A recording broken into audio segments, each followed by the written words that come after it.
As we move ahead with our reform processes, we will continue to enhance our visa system to make it easier for skilled people to invest in our country and to grow tourism. This year, we will launch the electronic travel authorization system to enable a secure, fully digital visa application process. Now, this system will use artificial intelligence and automation to reduce the scope of corruption and enable rapid turnaround times for tourist visas. We have cleared over 90% of the backlog of more than 300,000 visa applications.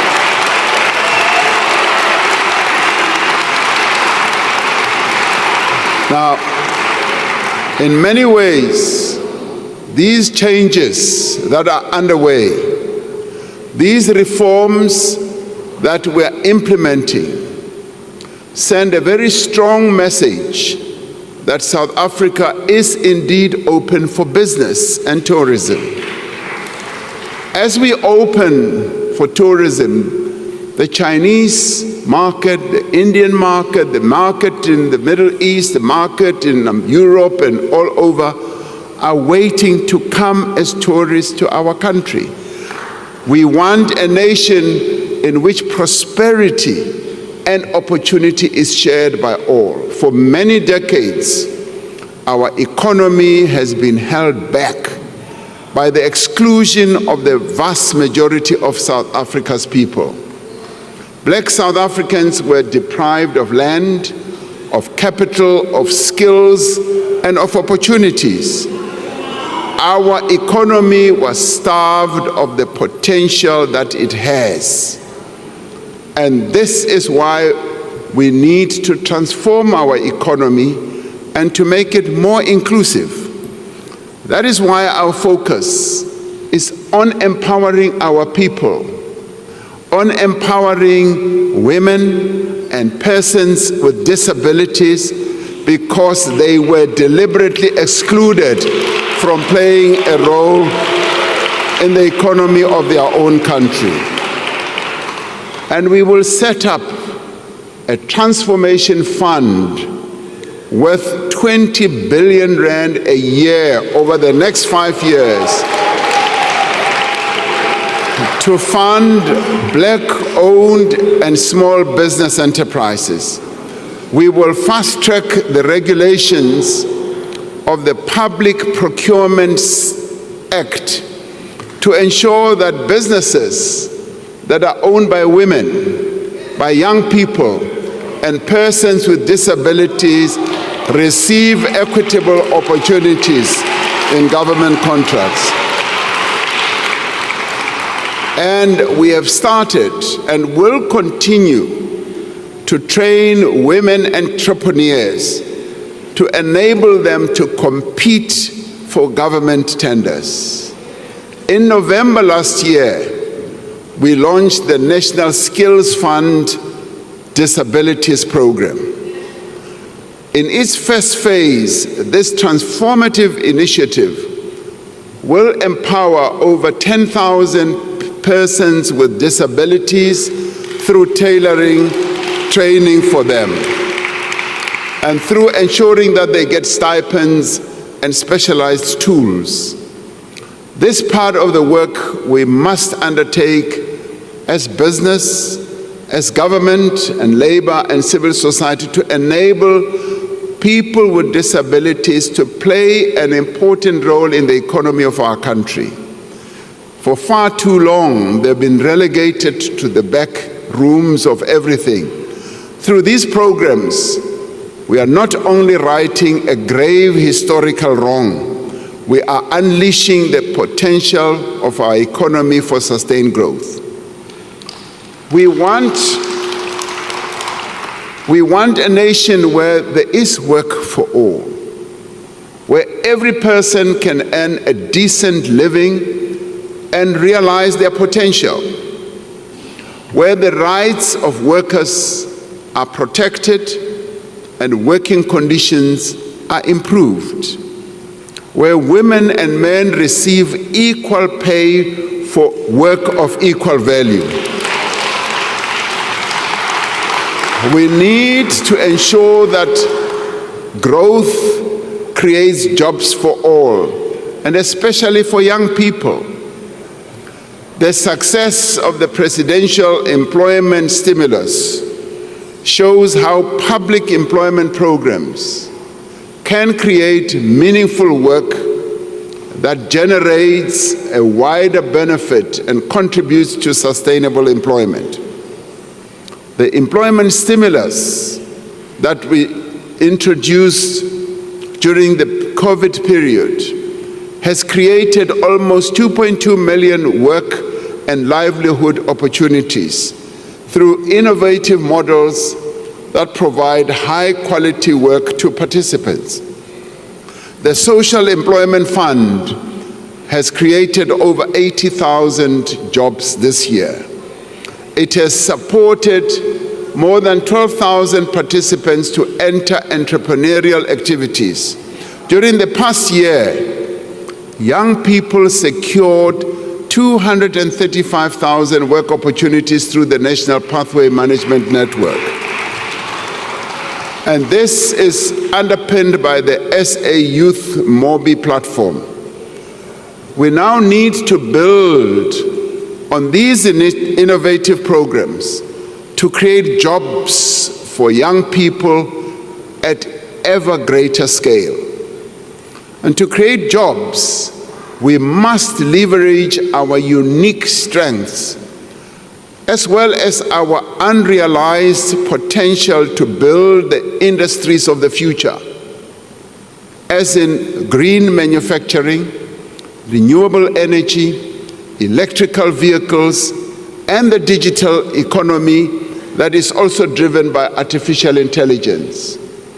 This year, we will finalize a modernized and comprehensive industrial policy that drives economic growth. We will achieve this ambition by focusing on the opportunities in localization, diversification, digitization, and decarbonization. We're working towards the full implementation of the African Continental Free Trade Area, which will tear down the barriers to trade on our continent. As the most industrialized economy on the African continent, we are positioning ourselves to be at the center of this new growing market. We are harnessing the sun and the wind to make our country a leader in renewable energy and green manufacturing. With an abundance of cheap green energy, we can produce products that are competitive anywhere in the world and create hundreds of thousands of new jobs in this process. We are making sustainable use of the rich abundance of the South African earth by supporting our farmers, improving our logistics network and rural supply chains, and opening new export markets for products that we grow or produce. We can significantly expand our agricultural sector. We want South Africa to be leading in the commercial production of products such as hemp and cannabis, a product that is so well known in the Eastern Cape and KZN, a product that our forebears have produced for generations and generations. We can add modern value to it and bring it to the shelves of the entire world. We are breathing new life into the mining industry. which remains one of our most important and valuable endowments. I often say that mining was the bedrock on which our economy was built, and it continues to be a sunrise industry.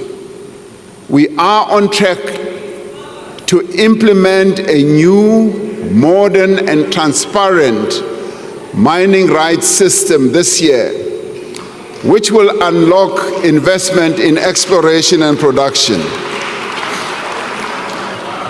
We will put in place an enabling policy as well as a regulatory framework for critical minerals. By beneficiating these minerals here in South Africa, we can make use of the extraordinary wealth that lies beneath our soil for the benefit of our people. Even more valuable than our natural resources are the diversity, the energy, and the talent of the people of this country. The services sector is now the largest part of our economy, ranging from financial services to retail, hospitality, tourism, and the burgeoning creative industry. The tourism sector is growing rapidly, with close on to 9 million tourists having visited our country last year. One of the attractive sites in our country, which we want to see growing more and more, is Robben Island. I visited Robben Island on the 8th of January. And I got to hear that in a year they are now going to receive 300,000. They want to grow it to 500,000 visitors in a year. And most of these visitors are South Africans. So we will grow tourism through our visa reforms, through increasing the number of flights to key destinations, and through the marketing of our country as the best country to visit in the world. And we have also seen strong growth in digital services, as well as business process outsourcing, as well as data centers. As the need for data grows in the world, our country is seen as a reservoir of having data centers. And this is continuing to create jobs for young people. To support this growth, we are investing in skills development for the industries of the future. The Jobs Boost Fund has pioneered a new model that links funding for skills in demand for the successful placement and particularly employment of young people. We are expanding our support for small and medium enterprises and for the informal economy, which sustains millions of jobs as well as livelihoods across our country. This includes streamlining funding for small businesses, unlocking venture capital for high-growth startups, and developing a regulatory environment that enables rather than restricts informal enterprises.